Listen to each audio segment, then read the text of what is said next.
18h15, 19h, le dimanche, l'essentiel du sport. C'est Zone Mixte sur Rhône FM. Le FC Sion s'est imposé de belle manière vendredi contre le FC Séville pour son premier match de reprise après la trêve hivernale. Pour en parler, Valérie Gillot sera avec nous dans cette première partie. Au hockey sur glace, le HCV Martigny s'est incliné hier soir contre le Ten. Alors qu'il ne reste plus que 2 rencontres à disputer, les Martinerins peuvent encore espérer se qualifier pour les playoffs. Leonardo Fourer, top scorer de Martigny, évoquera cette dernière ligne droite à nos côtés. Et enfin, on terminera avec du ski alpin et les bons résultats des Suisses et des Valaisans ce week-end. Préparateur physique des Helvètes, Patrick Flaction nous fera le plaisir d'être avec nous. Football, hockey sur glace et ski alpin au menu, c'est Zone Mixte jusqu'à 19h sur Rhône FM. Rhône FM, Zone Mixte avec Johan Roduit. Et dès à présent, la ligne WhatsApp de la radio est ouverte. Nous attendons vos questions ou vos remarques au 079 327 10 10. 079 327 10 10. Zone Mixte, le débrief. Et place donc au football. Vendredi, le FC Sion reprenait le chemin de la compétition contre le FC Séville après un mois et demi de pause hivernale. Et le moins que l'on puisse dire, c'est que les Valaisans n'ont pas fait dans le détail en s'imposant 4-1 sur le score de 4-1. Et pour débriefer cette rencontre, je suis en compagnie de notre consultante Valérie Gillot. Valérie Gillot, salut. Bonsoir. Alors Valérie, je te propose de se replonger dans cette partie. Alors on l'a dit, une victoire 4-1 avec des buts inscrits entre la 44e et la 68e minute de jeu par Dejan Sorgic, Liam Chipperfield, Reto Ziegler et Ilias Chouaref. Avant de rentrer un peu plus dans cette rencontre, quel est un petit peu déjà ton avis sur ce match ? Bon, déjà, le fait que ça soit un résultat positif, c'est très rassurant. C'est jamais facile une reprise. On sait jamais comment ça s'est passé la trêve hivernale. Là, c'est rassurant. Maintenant, il faudra bien sûr confirmer lors des 2 prochaines rencontres qui sont notamment à domicile. Mais le FC Sion n'a pas seulement gagné son match, mais a fourni une très belle prestation.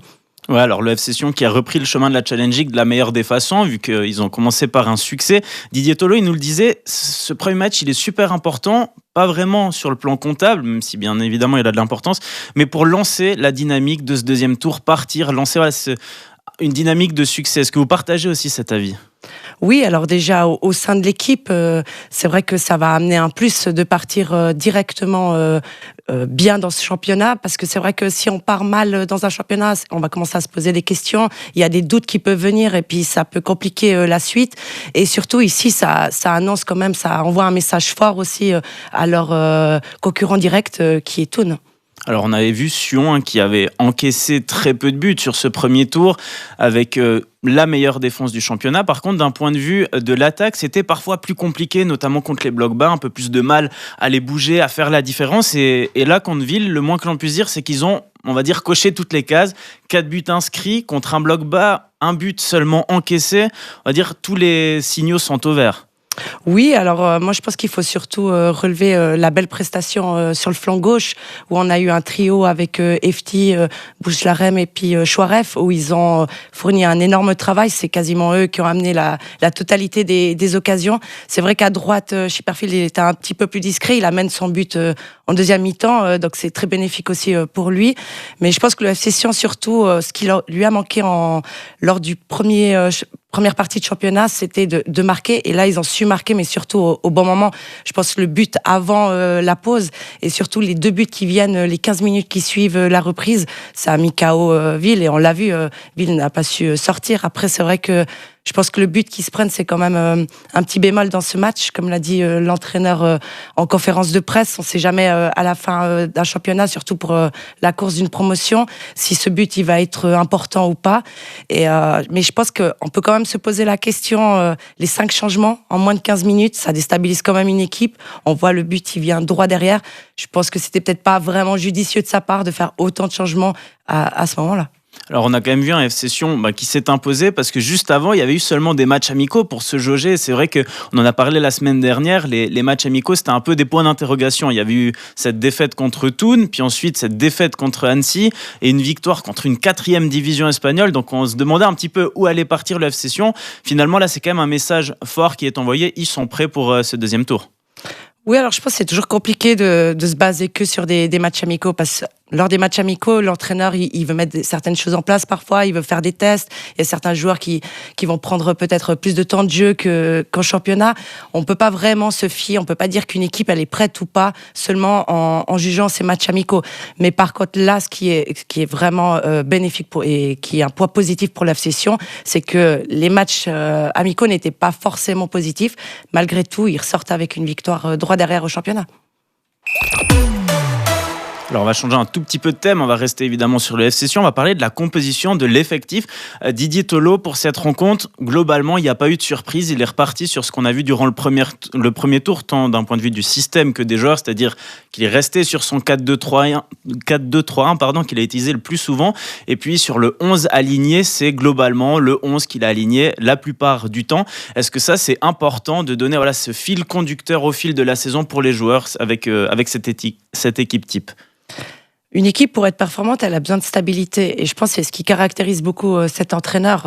On voit, notamment lors de la trêve hivernale, c'est un club qui avait pour habitude de faire beaucoup de transferts dans le mercato. Et là, pour une fois, il y a eu qu'un transfert. Et je pense à un transfert intelligent. C'est ce qui manquait un peu au FC Sion. Je pense que l'entraîneur sait amener cette stabilité. Et c'est ça qui va aider au FC Sion à grandir. Parce qu'il amène une certaine base et sur laquelle il peut travailler et puis justement faire grandir l'équipe. Ouais, vous évoquez ce transfert, ce marché hivernal. C'est vrai que pour l'instant, il y a eu quelques départs, mais c'était des joueurs qui jouaient assez peu. Une seule arrivée. Il parle potentiellement d'une deuxième arrivée pour apporter un peu de soutien des jeunes Sorgic, une deuxième option. Mais c'est vrai que pour l'instant, c'est un groupe qui ne bouge pas. Et ça, clairement, quand on cherche à faire la promotion, c'est hyper important de garder une base stable qui ne bouge pas.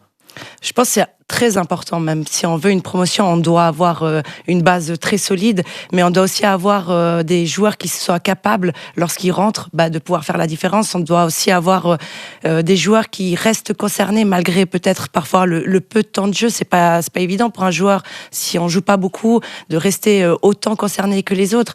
Et je pense que ça, c'est une force de cet entraîneur, qu'il arrive à concerner toute son équipe, ceux qui ont peu de temps de jeu et ceux qui jouent énormément. Alors si on regarde un petit peu ce championnat, on l'a dit, une équipe 11 alignée globalement, les joueurs utilisés c'est souvent les mêmes, ce qui veut dire aussi que les automatismes viennent de plus en plus naturels entre les joueurs. Est-ce qu'on peut s'attendre du coup sur cette deuxième partie de saison à avoir un FC Sion encore plus performant qu'au premier tour, encore plus dominateur ? C'est l'idée, je pense, en voulant justement une équipe aussi stable que ça, en alignant quasiment à 11 de base identiques à chaque match.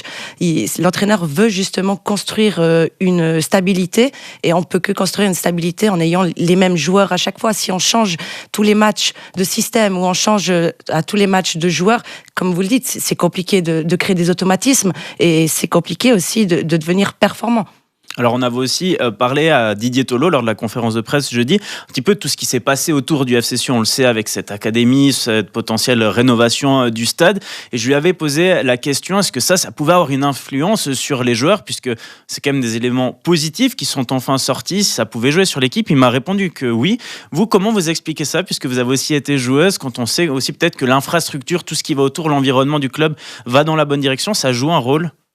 En général, c'est ce qui joue, ce qui a le plus de poids dans la décision d'un joueur ou d'une joueuse, en tout cas d'une joueuse. C'est souvent le club, les infrastructures, comment le joueur ou la joueuse va pouvoir évoluer et devenir encore meilleur au sein de ce club. Donc c'est vrai que les infrastructures sont primordiales, et pour un joueur, je pense au FC Sion, à savoir que ça peut changer, parce que ça fait quelques années qu'ils sont là, ils vivent les hivers ici, ils vivent la difficulté des terrains, et je pense que pour eux, c'est quelque chose aussi de très positif. Et puis, je pense que ça peut peut-être amener une motivation, encore davantage.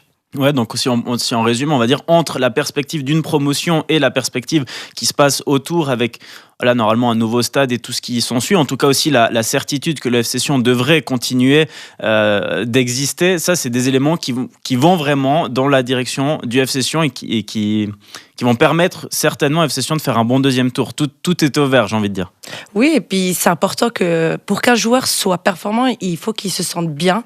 Et pour qu'un joueur il se sente bien, il faut qu'il soit aussi en sécurité un peu sur ses perspectives d'avenir. Donc de savoir qu'il joue une promotion, il sait que ça a un poids énorme énorme sur sa carrière. Donc ça, c'est un point positif. Et puis ça va amener encore plus de motivation au joueur. Il voudra se surpasser davantage. Donc c'est vrai que tous ces points, ça va, je pense, faire grandir davantage le FC Sion ce deuxième tour.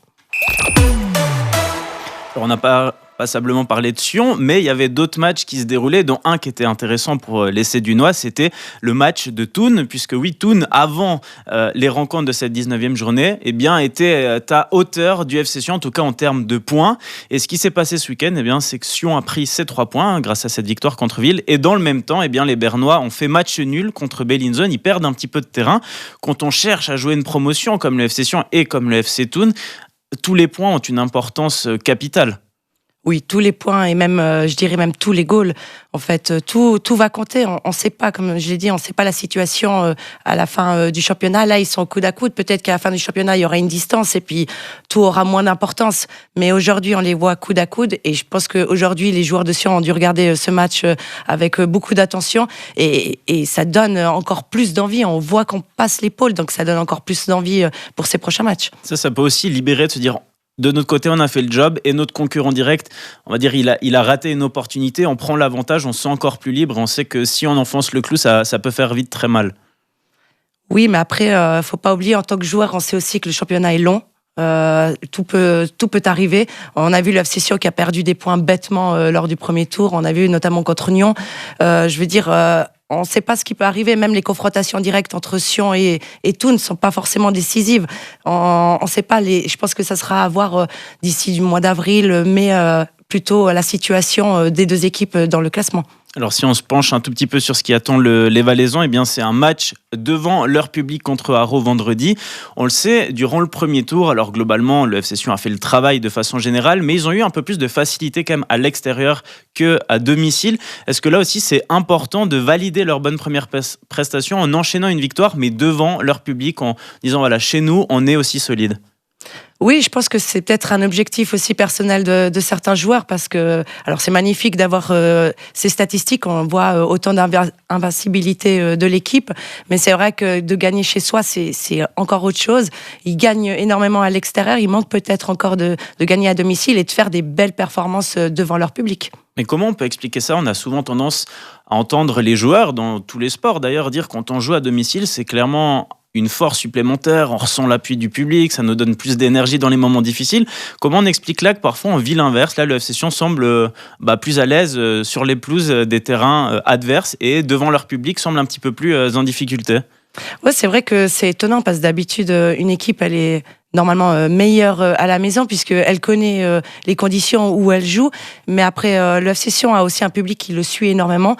Tous les matchs à l'extérieur, la moitié de son public est quasiment là, donc je pense que le soutien qu'ils ressentent à Tourbillon est le même peut-être à l'extérieur, mais c'est vrai que c'est étonnant de voir une équipe qui peine autant chez elle et puis qui à l'extérieur a une aisance pareille.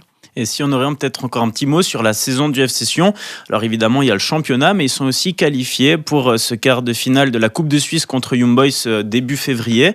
Est-ce que ça, en tant que joueuse... Voilà, comment on fait ? Alors, évidemment, Didier Tolo dit l'important c'est le championnat, mais on joue en même temps un quart de finale. On sait que c'est Young Boys, c'est un beau challenge. On peut aller en demi-finale. Est-ce qu'il faut tout donner sur ce match-là, au risque de s'épuiser un petit peu ? Est-ce qu'il faut mettre cette compétition de côté ? Comment on gère quand on a tout ça ? Moi, je pense que l'entraîneur, il faut vraiment qu'il fasse comprendre à ses joueurs. Alors oui, il y a la coupe. La coupe, ça va être un plus. Cette année, c'est à 100% le championnat. Il faut absolument que le FC Sion revoie la Super League. C'est magnifique s'ils peuvent aller plus loin dans la coupe. Mais j'ai peur que la coupe, elle puisse justement un peu casser cette dynamique parce que dépend le résultat, dépend aussi comment va se passer ce match ou des attentes des joueurs. Je préfère qu'ils aient des attentes sur le championnat, mais ça reste difficile pour un joueur de la coupe, ça reste la coupe. L'occasion aussi de donner un petit peu les résultats complets de cette 19e journée et les classements. Alors, dans les matchs, eh bien, Haro s'est imposé 1-0 contre Vaduz. Ville s'est incliné 4-1 contre Sion. Xamax et Baten se sont quittés sur un score de 1 partout. Et donc, on l'a évoqué aussi avant, Bellinzone et Thun ont fait match nul 0-0. Et il y avait aussi un match en retard qui devait se jouer. C'était le match entre Nyon et Chafouz. Il n'a pas pu se jouer parce que les Vaudois étaient atteints de gastro. Donc, il sera joué ce mardi. Et donc au classement, le FC Sion qui se détache, qui prend 2 points d'avance, premier avec 40 points. Derrière Thun qui suit avec 38 points. Et là, il y a vraiment un grand écart. Xamax 3e. À égalité avec les 4e et 5e, Stadione et Bellinzone à 24 points. Juste derrière, Haro et Ville avec 23 points. Et là, un deuxième petit écart. Vaduz avec 18 points et 8e. Baden avec 17 points et 9 points. Et enfin, Chafouz ferme la marche avec 14 points. Voilà ce qu'on pouvait dire un petit peu sur le FC Sion et sur cette 19e journée de Challenge League. Merci Valérie et Gio d'avoir été en notre compagnie en ce dimanche soir. Merci, bonne soirée.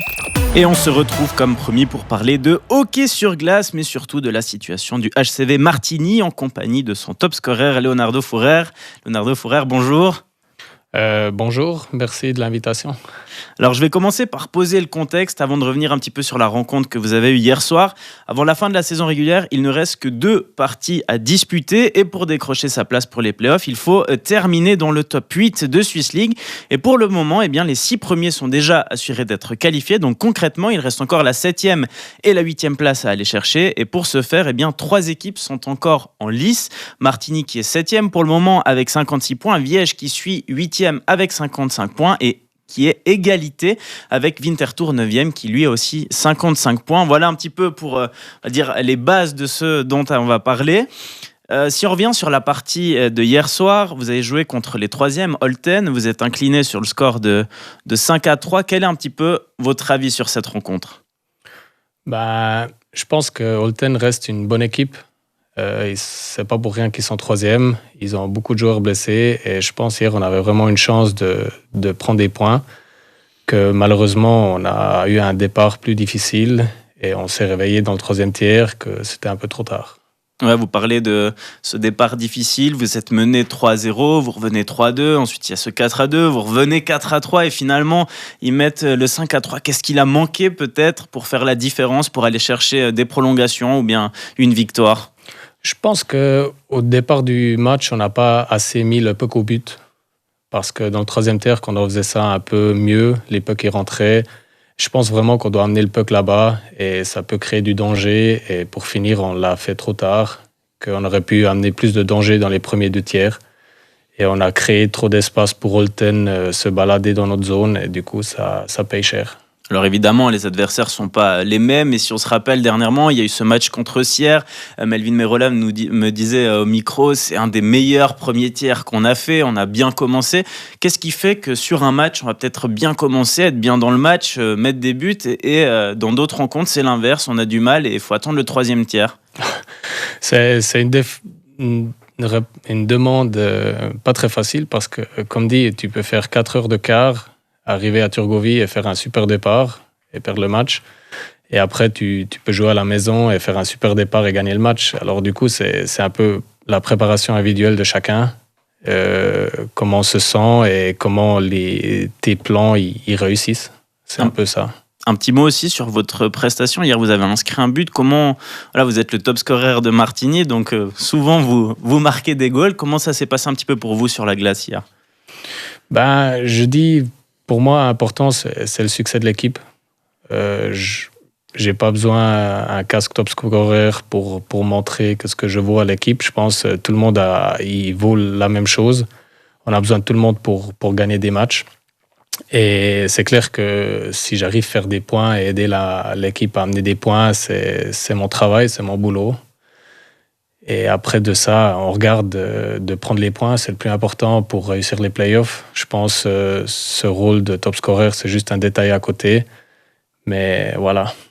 De savoir qu'on est top scorer, ça donne quand même de la confiance, même si vous dites j'ai pas besoin de ça pour montrer ce que je vois à mon équipe. Pour vous-même, de vous sentir peut-être plus libéré sur la glace, ça joue un rôle ? Je pense que ça donne de la confiance. C'est clair qu'on est plus entouré des adversaires, ils font plus attention sur un, mais ça n'empêche pas de pouvoir se déchaîner et trouver quand même des solutions. Ça rend le truc un peu intéressant.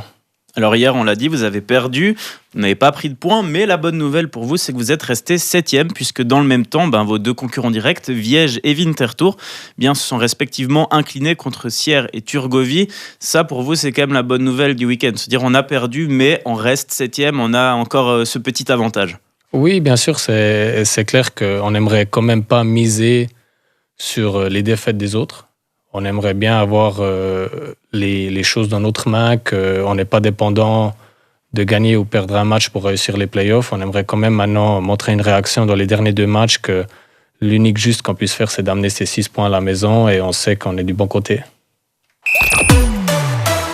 Alors vous évoquez ces 2 matchs, on va justement en parler. Il vous reste une rencontre face à la Chaux-de-Fonds. Pour l'instant, c'est le leader actuel de Swiss League, donc un gros défi. Et le match d'après, c'est le grand écart. Vous allez jouer contre les Bellinzona Rockets qui sont actuellement derniers de Swiss League. Comment vous analysez cette dernière ligne droite, ce calendrier qui vous attend? Oui, comme dit, c'est pas très facile, je pense, d'envisager le premier et le dernier directement, mais c'est un challenge. Je pense au début de championnat, quand on est arrivé à Chaux-de-Fonds comme promu, on avait perdu 3-2. Je pense que c'était un bon résultat pour démarrer une saison pour une équipe promue. Et je pense qu'on a nos chances, si on est bien organisé au début de match, de gagner là-bas aussi. Après, c'est à voir qu'est-ce qui se passe et comment le match se déroulera. Mais je pense que si on arrive chez le champion suisse de Swiss League, si on les tient le plus longtemps à 0-0, ça les rend plus nerveux que nous. Le résultat minimum entre ces 2 matchs, c'est quoi? C'est 3 points obligatoires au moins face à Bellinzone? Bien sûr, on doit prendre les points contre Bellinzone. Après aussi, on a vu cette année que c'était pas non plus facile de jouer Bellinzone. Ils viennent de battre la Chaux-de-Fonds hier soir. Ça montre aussi qu'eux sont capables, comme dernier, de battre le premier. Alors, je pense que ça va pas être 2 rencontres faciles. Et il faut essayer d'enlever tous les pressions que tous les joueurs ont sur les épaules et essayer de jouer délibéré. Et après, de regarder de qu'est-ce qui se passera de là. Qu'est-ce qu'on se dit dans le vestiaire quand on est si proche des playoffs et en même temps si loin? Je pense qu'il y a quand même une certaine nervosité. C'est pas normal pour tous les joueurs, je pense. Et il y a entre des joueurs qui sont plus nerveux de ça, il y a des joueurs qui sont plus tranquilles de ça. Chacun gère ça, je pense, de sa manière. Je pense tant qu'il le gère correctement, c'est bon. Alors si on analyse un petit peu les calendriers de vos concurrents directs, puisqu'on l'a dit, il y a Viège, Winterthur et vous, 3 pour 2 places. Viège, c'est légèrement plus favorable, mais ça se ressemble un petit peu puisqu'ils vont jouer les Bellinzona Rockets, donc comme vous, avant d'enchaîner sur les 4e, les Getseka Lions.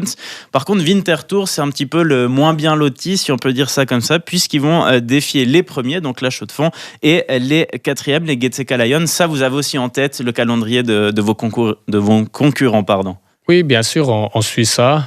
On regarde qui, eux, ils jouent.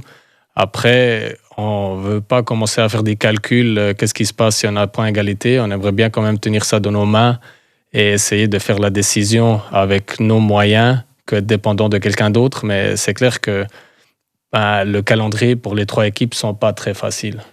Et... Vas-y seulement, pardon, j'appuie trop vite. C'est pas grave. Et je pense que...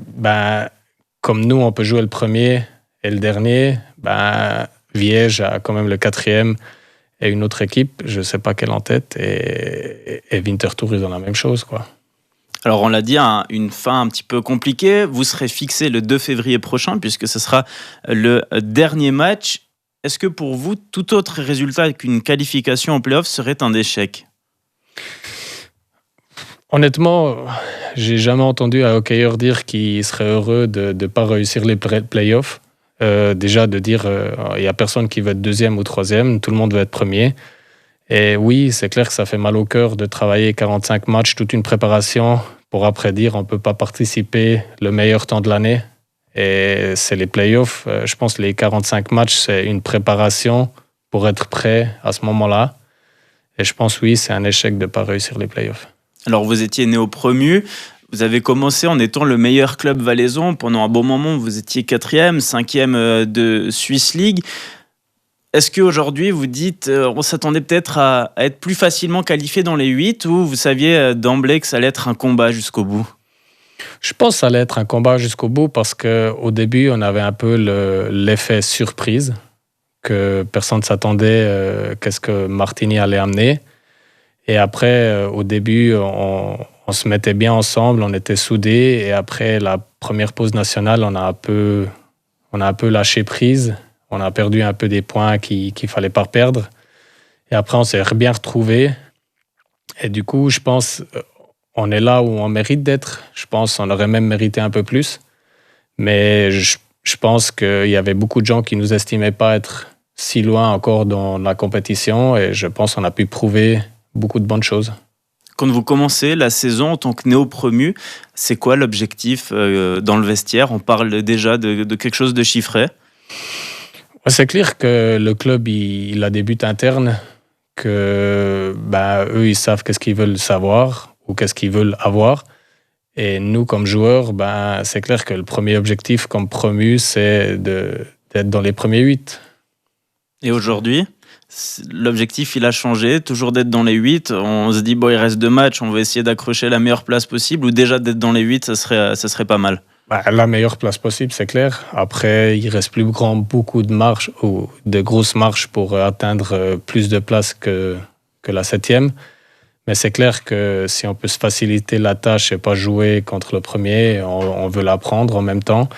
Mais c'est clair qu'il y a un moment qu'on envisageait peut-être des places plus hautes, où après, on a un peu perdu des points. Et voilà, maintenant, on est dans ce stade où on est là, on ne peut plus rien changer. Ça qu'on peut préparer, c'est les 2 matchs qui viennent. Et si on fait tout juste là, on a cette 7e place. Si c'est la 8e, on est aussi heureux. Si c'est la 9e, je pense qu'il y aurait bien une déception. Et si vous êtes qualifié pour ces playoffs, qu'est-ce qui change ensuite concrètement dans la préparation des playoffs, d'un duel de playoffs ? Qu'est-ce qui est différent par rapport au championnat ? Je pense qu'il y aura ces 10 jours de pause. Ça donne la récupération à toute l'équipe. On peut vraiment commencer à préparer sur une équipe pour 4 à 7 matchs.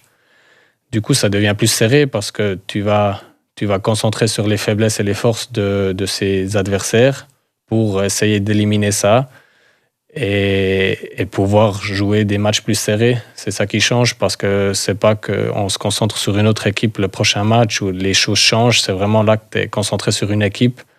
Et si tu te plantes un match, tu sais qu'est-ce que tu as à changer pour le prochain. Parfait. Merci beaucoup, Leonardo Frère, d'avoir été en notre compagnie ce dimanche soir. Merci à vous.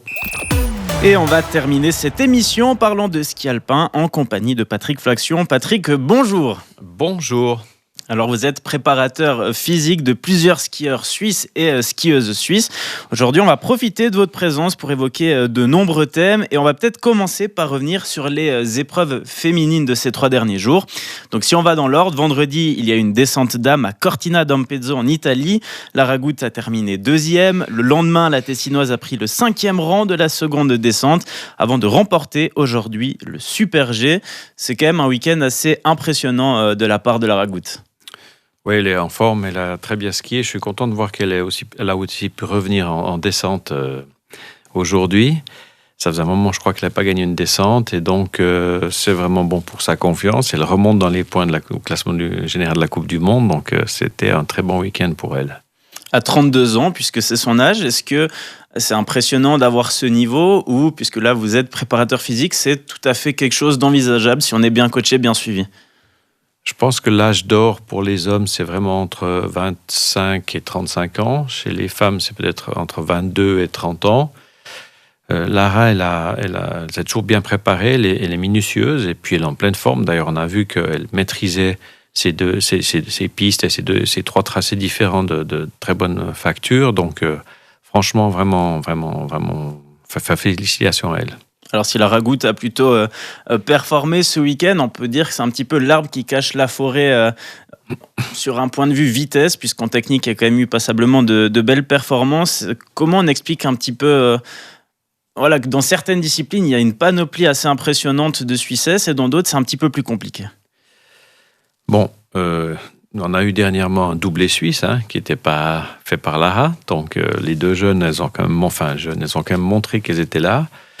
En technique, quand Wendy s'est blessée, on a pensé qu'il n'y aurait pas de résultat et on a vu Gisine revenir avec les 2 jeunes, Camille Rast et Mélanie Meillard revenir dans les 10. Donc en fait, on ne sait jamais trop ce qui motive ou ce qui modifie un petit peu, ce qui brasse un peu les cartes. Une chose est sûre, en tout cas, c'est que quand on a un athlète qui est très fort, évidemment, on est focus là-dessus et on regarde un petit peu moins ce qui se passe derrière. Mais c'est une analyse un peu courte, je dirais. Et si on parle un petit peu, là, justement, de la partie qui fâche, la Ragout a fait de belles performances aujourd'hui, mais sur ces 3 jours, il y a surtout quelque chose qui a frappé, c'est le nombre de blessés. En 3 jours, on peut citer notamment Michel Guizine, Corinne Souter, Priska Noufer, Johanna Hélène, Frédérica Brignonnet, Michaela Schifrin, Isabella Wright, Valérie Grenier ou encore Stéphanie Génal. Alors, il y a pas le même niveau de gravité pour toutes les skieuses, mais ça fait énormément sur 3 jours. Comment on explique ça ? Moi, j'ai été frappé, franchement. J'ai été frappé par le manque de dynamique des filles, de la plupart des filles sur cette piste. Alors, c'est une des pistes les plus dures pour la Coupe du Monde dames, mais je les ai trouvées passives. J'étais un peu surpris, franchement. Ça m'inquiétait presque à se poser la question si l'entraînement de descente est vraiment fait chez les femmes.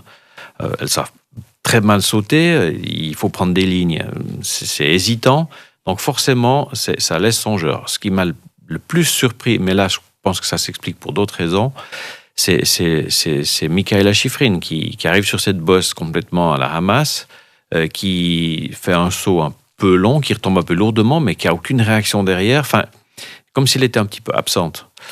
Alors, je ne sais pas quoi dire avec ça. Elle a sûrement d'autres soucis avec son homme qui est gravement blessé. C'était peut-être la course de trop, la fatigue de trop, mais c'est sûr qu'il faut se poser des questions, savoir si, dès l'instant où la piste est béton, qu'elle avance et que les conditions sont de véritables conditions de descente, si le niveau général chez les dames est suffisant. Donc pour vous, c'est plutôt une question de niveau plutôt que de surcharge de course. Bon, le problème de la surcharge des courses, et ça c'est vrai pour les femmes comme pour les hommes, il faut considérer que le programme qui est compressé comme il l'est cette année laisse peu de marge d'erreur, on va dire. C'est comme un peu si on rendrait le chemin au bord d'un précipice plus étroit et que finalement, si vous faites un pas de côté, vous tombez. Dès l'instant où vous avez une petite douleur ou bien vous êtes un peu malade, il n'y a plus de temps de pause entre les courses, au moindre problème, vous êtes tout de suite à vos limites et donc le risque d'accident augmente. Et ça, je pense que c'est vraiment probablement la compression du programme qui rend les choses plus dangereuses. Alors si on passe aux hommes maintenant, il y a eu 2 Super G à Garmisch en Autriche et là les Suisses ont été très impressionnants de façon globale. Samedi, le Valaisan Loïc Meyer a pris la 3e place devant Andermatt 4e, Stéphane Rogentin 7e, Franjo von Almen 9e et le Martinerin Arnaud-Boissé 12e devant Justin Merisier 14e. C'était assez fantastique tout ça. Oui, 7 Suisses dans les 14 premiers en Coupe du Monde, je pense que c'est vraiment une date à marquer d'une pierre blanche. C'est très fort. Et ça montre, alors là, du coup, contrairement à ce que vous disiez pour les filles, la relève qu'il y a en vitesse chez les hommes, elle est vraiment magnifique. Et là, derrière, on a beaucoup de Valaisans, et c'est pas pour rien, Ski Valais a fait vraiment un gros travail là-dessus depuis plusieurs années.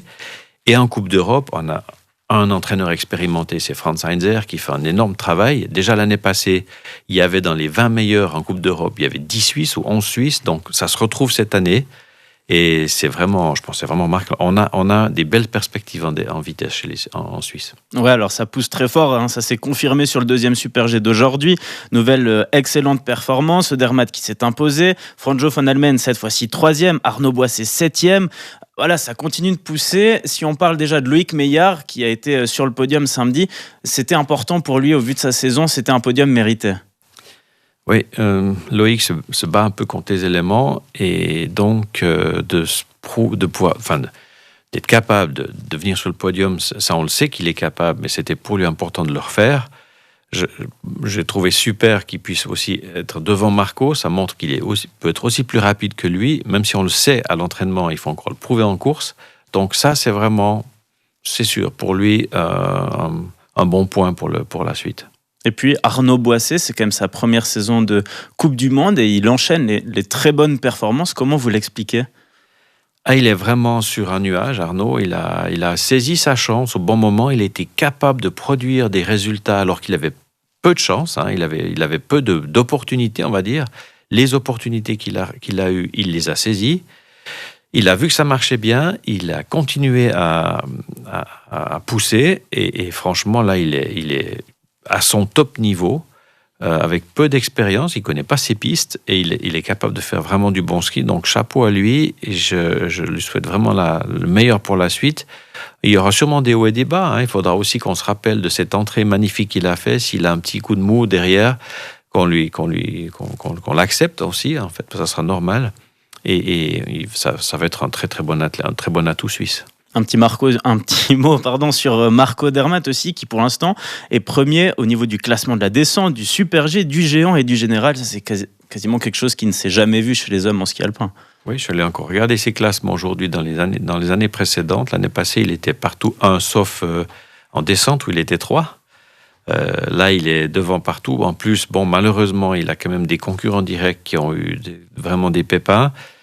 Je ne vois pas qui c'est qui peut le battre sur le classement général cette année. Il a 600 points d'avance sur le deuxième. Donc, le match est pratiquement joué là. Encore faut-il pouvoir skier jusqu'à la fin de saison. Mais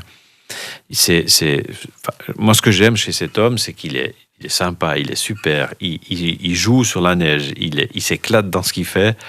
Il aime communiquer, il aime partager. Enfin, vraiment, il vit sa plus belle vie. Et c'est beau à voir. Je voulais quand même profiter de prendre quelques minutes pour profiter de votre expertise de préparateur physique pour aborder un petit peu ce rôle-là. Déjà, pour commencer, à quoi ressemble la préparation d'un athlète de ski alpin ? En général, ça se passe en été. Donc, après la saison, il y a 2-3 semaines de pause. Il y a aussi une grosse activité de testing de matériel, obligations sponsors, relations publiques, etc. Et nous, en général, on commence au cours du mois de mai pour 12 semaines de préparation en bloc de 3 à 4 semaines où on travaille les aspects de base pour garantir que les athlètes puissent encaisser une saison comme ils l'ont cette année. Puis ensuite, les travaux spécifiques si on décide d'améliorer la force, la puissance, la vitesse, l'agilité. En fonction de chacun, le programme est organisé sur cette période estivale. Est-ce que déjà la préparation est différente en fonction des disciplines dans lesquelles on s'élance ? Oui, on n'entraîne pas pareil un slalomeur qu'un descendeur, même si des bases similaires sont communes à la plupart des skieurs. Après, plus on avance dans la préparation, plus quand on parle de transfert des qualités physiques sur la neige, on va orienter l'entraînement en fonction de la discipline. Alors un mot aussi peut-être pour... Alors je vais dresser un parallèle, mais c'est pour qu'on puisse se rendre compte. Aujourd'hui, on a vu la finale de l'Open d'Australie remportée après 4 heures de match par Yannick Sinner. Là, c'est un effort qui est très très long, 4 heures. Quand on regarde les skis alpins, c'est l'inverse, c'est des efforts qui sont très très courts. Qu'est-ce qui fait qu'un athlète va être au bout de ses forces dans un sport au bout de 4 heures et dans un autre au bout d'1 minute ? Je peux vous proposer d'essayer vous-même quand il va faire un peu plus chaud. Vous allez sur un terrain d'athlétisme et vous essayez de faire un 400 mètres à la vitesse du 100 mètres et vous verrez tout de suite la différence. En fait, c'est pas possible. Donc, les différentes filières énergétiques agissent en fonction de la demande. Si vous faites un sprint de 100 mètres, vous n'utilisez pas les mêmes énergies que si vous faites un marathon. Et donc, c'est bien le travail du préparateur physique, c'est de travailler sur ces différentes filières énergétiques au service de la spécificité de cette discipline. Donc, pour le ski, c'est beaucoup de stress, la mise en danger. Quand on fait Kitzbühel ou Wengen, eh bien, si on tombe à 120 à l'heure sur la glace, ça équivaut à peu près à sauter de la voiture sur l'autoroute à cette vitesse. Donc il y a la tension, il y a le danger, il y a la pression, il y a les charges et les puissances, les chocs, ce qui fait que tout ça s'empile au-dessus, par-dessus encore la charge, la filière énergétique. Donc c'est un peu complexe, mais on est quand même sur des moteurs qui tournent à plein tube pendant 2 minutes. Parfait, merci beaucoup, c'était très intéressant. J'avais évidemment encore plein de questions, mais c'est ainsi que s'achève cette émission. Bonne soirée. Bonne soirée. Et puis merci à Malena qui s'occupe de la technique et du bon déroulement de l'émission. Il ne me reste plus qu'à vous souhaiter à toutes et à tous une excellente fin de soirée. 18h15, 19h, le dimanche, l'essentiel du sport. C'est Zone Mixte sur Rhône FM.